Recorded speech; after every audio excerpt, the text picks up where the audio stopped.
ಬಿಜೆಪಿಯವರು ಆರ್ಎಸ್ಎಸ್ನವರು ಎಲ್ಲ ಕಡೆ ಇದೇ ರೀತಿ ಶಾಂತಿಯನ್ನ ಕರಡ್ತಕ್ಕಂತ ಕೆಲಸವನ್ನ ಮಾಡ್ತಾರೆ.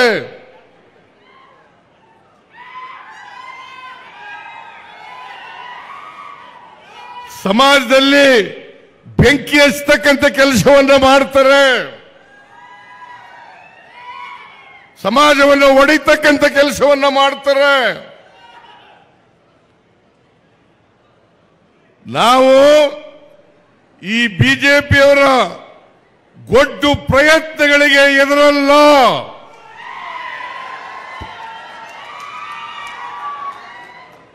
ಇವರನ್ನ ಸಾರ್ವಜನಿಕವಾಗಿ ಎದುರಿಸತಕ್ಕಂಥ ಶಕ್ತಿ ನಮಗಿದೆ ಅಂತಕ್ಕಂಥದನ್ನ ಅವರಿಗೆ ತಿಳಿಸಲಿಕ್ಕೆ ಬಯಸ್ತಾ ಇದ್ದೇನೆ. ನಮ್ಮ ಕಾರ್ಯಕರ್ತರಿಗೆ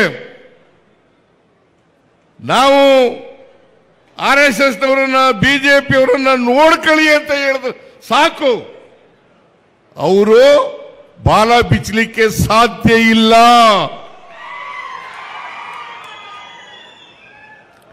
ಅದರಿಂದ ಇಂಥ ದುಷ್ಕೃತ್ಯಗಳನ್ನು ಮಾಡ್ತಾರಲ್ಲ ಬಿಜೆಪಿಯವರು, ಇವರಿಗೆ ಇಡೀ ಕಾಂಗ್ರೆಸ್ನ ಕಾರ್ಯಕರ್ತರ ಪರವಾಗಿ ಅವರಿಗೆ ಧಿಕ್ಕಾರ ಅಂತಕ್ಕಂಥ ಮಾತುಗಳನ್ನು ಹೇಳಲಿಕ್ಕೆ ಬಯಸ್ತಾ ಇದ್ದೇನೆ.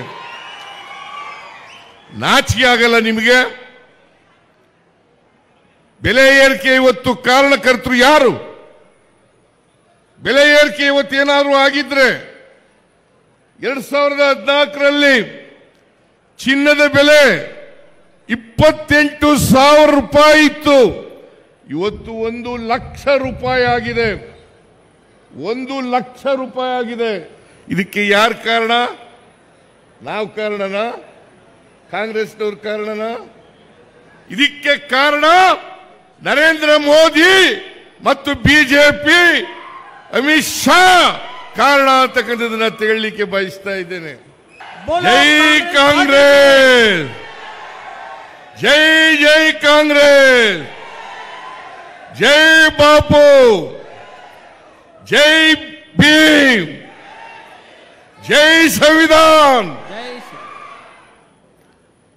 ನಾವ್ಯಾರು ಕೂಡ ಎದುರಲ್ಲ. ಮತ್ತೆ ಈ ನಿಮ್ಮ ಕೇಂದ್ರ ಸರ್ಕಾರ ಬೆಲೆ ಏರಿಕೆಯನ್ನು ಮಾಡಿದೆ, ಅದರ ವಿರುದ್ಧ ಪ್ರತಿಭಟನೆಯನ್ನು ನಿಲ್ಲಿಸಲ್ಲ. ನಿಮಗೆ ನಾಚಿಕೆ ಆಗಬೇಕು. ಅಧಿಕಾರದಲ್ಲಿದ್ರಿ 4 ವರ್ಷಗಳ ಕಾಲ. 2023ರಲ್ಲಿ ನಡೆದಂತ ವಿಧಾನಸಭಾ ಚುನಾವಣೆಯಲ್ಲಿ ನೀವು ಏನು ಹಿಂಬಾಗಲಿಂದ ಅಧಿಕಾರಕ್ಕೆ ಬಂದಿದ್ರಿ?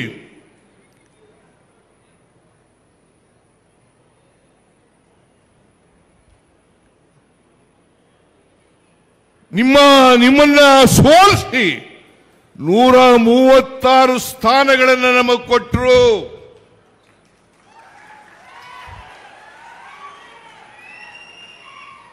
ಎರಡ್ 2028ರ ವಿಧಾನಸಭಾ ಚುನಾವಣೆಯಲ್ಲೂ ಕೂಡ ನಾವೇ ಗೆಲ್ತೀವೋ ಹೊರತು ಭಾರತೀಯ ಜನತಾ ಪಕ್ಷ ಯಾವತ್ತೂ ಕೂಡ ಗೆಲ್ಲಲಿಕ್ಕೆ ಸಾಧ್ಯ ಇಲ್ಲ.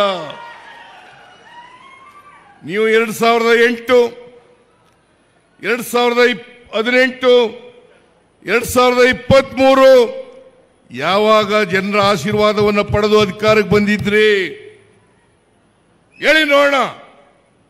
ಬಿಜೆಪಿಯವರು 2008ರಲ್ಲಿ ಸಂಪೂರ್ಣ ಬಹುಮತವನ್ನು ಪಡೆದಿರಲಿಲ್ಲ. 2013ರಲ್ಲಿ ಪಡೆಯಲಿಲ್ಲ. 2018ರಲ್ಲಿ ಪಡೆಯಲಿಲ್ಲ.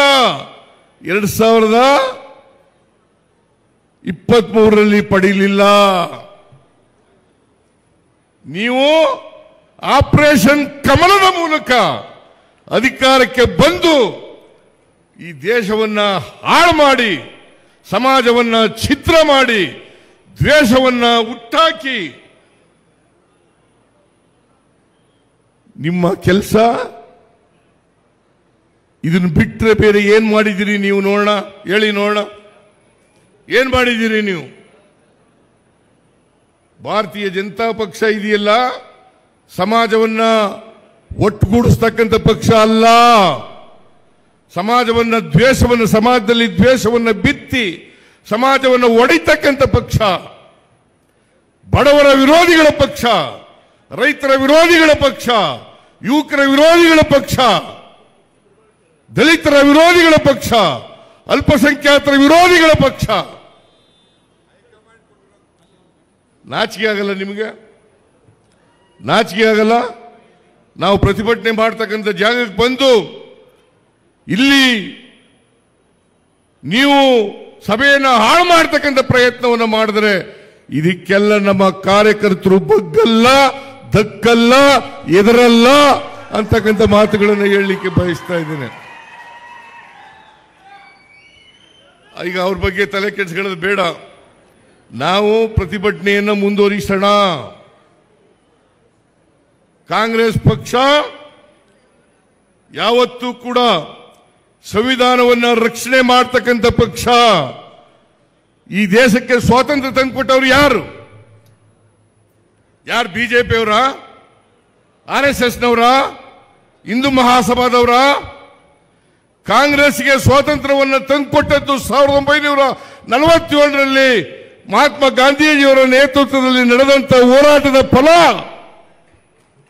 ಅದನ್ನು ಬಿಟ್ಟು ನೀವು RSSನವರು ಯಾವತ್ತಾದ್ರೂ ಬಿಜೆಪಿಯವರು ಯಾವತ್ತಾದ್ರೂ ಕೂಡ ಜನಸಂಘದವರು ಯಾವತ್ತಾದ್ರೂ ಕೂಡ ಸ್ವಾತಂತ್ರ್ಯ ಹೋರಾಟದಲ್ಲಿ ಭಾಗಿಯಾಗಿದ್ರ? ಒಬ್ಬನ ತೋರಿಸಿ ನೋಡೋಣ. ಸ್ವಾತಂತ್ರ್ಯ ಹೋರಾಟಕ್ಕೋಸ್ಕರ ಜೈಲಿಗೆ ಹೋಗಿರ್ತಕ್ಕಂಥದ್ದ ಒಬ್ಬ ನಾಯಕರನ್ನ ತೋರಿಸಿ ನೋಡೋಣ. ಇವತ್ತು ದೇಶಕ್ಕೆ ಸ್ವಾತಂತ್ರ್ಯ ತಂದು ಕೊಟ್ಟಿರ್ತಕ್ಕಂಥವರು ಕಾಂಗ್ರೆಸ್ನವರು. ಕಾಂಗ್ರೆಸ್ನ ಮಹಾತ್ಮ ಗಾಂಧೀಜಿಯವರ ನೇತೃತ್ವದಲ್ಲಿ ಹೋರಾಟ ಮಾಡಿದ್ರು 1924ನೇ ಇಸ್ವಿನಲ್ಲಿ.